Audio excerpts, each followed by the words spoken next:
在大学毕业热舞社的同学搭配带你飞翔歌曲，展现青春活力的舞蹈，传达对台湾生日与华航60周年庆的礼赞与祝福。今年是第3年，我们再度呢替华航打造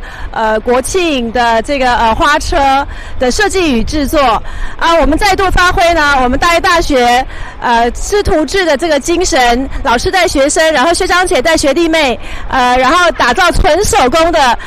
这个展现呢高度的这个人文美学工艺的这个精神。造系助理教授刘淑芳表示，今年是华航成立60周年，花车主题设定为华航60全新购，台湾要飞国运通，以 Q 版 A350 飞机搭配直航城市知名地标，以及传统服饰造型的娃娃，展现华航带领大家遨游世界，将台湾优质形象推向国际舞台的用心。负责做花车的部分然后现在最麻烦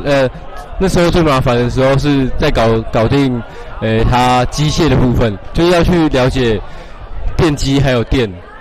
还有机械部分，就是会花很多力气去研究。那我们这一次就是完全是大部分都是大三来完成的，所以我们会跟学长姐做一个传承的概念，所以非常荣幸，也谢谢学长姐这样教导我们。这是负责花的部分，然后我们采用就是百合的它的百年好合，就是它的花语，然后还有樱花，樱花就代表了幸福。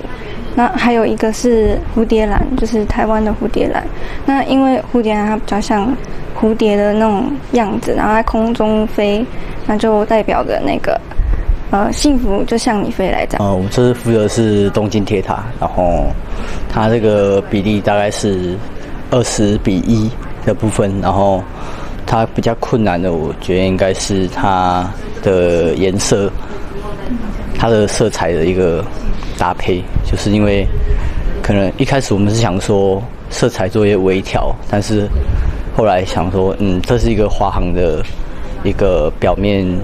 就是光鲜亮丽一个表面，所以就是用一些比较纯色的颜色去做一个搭配。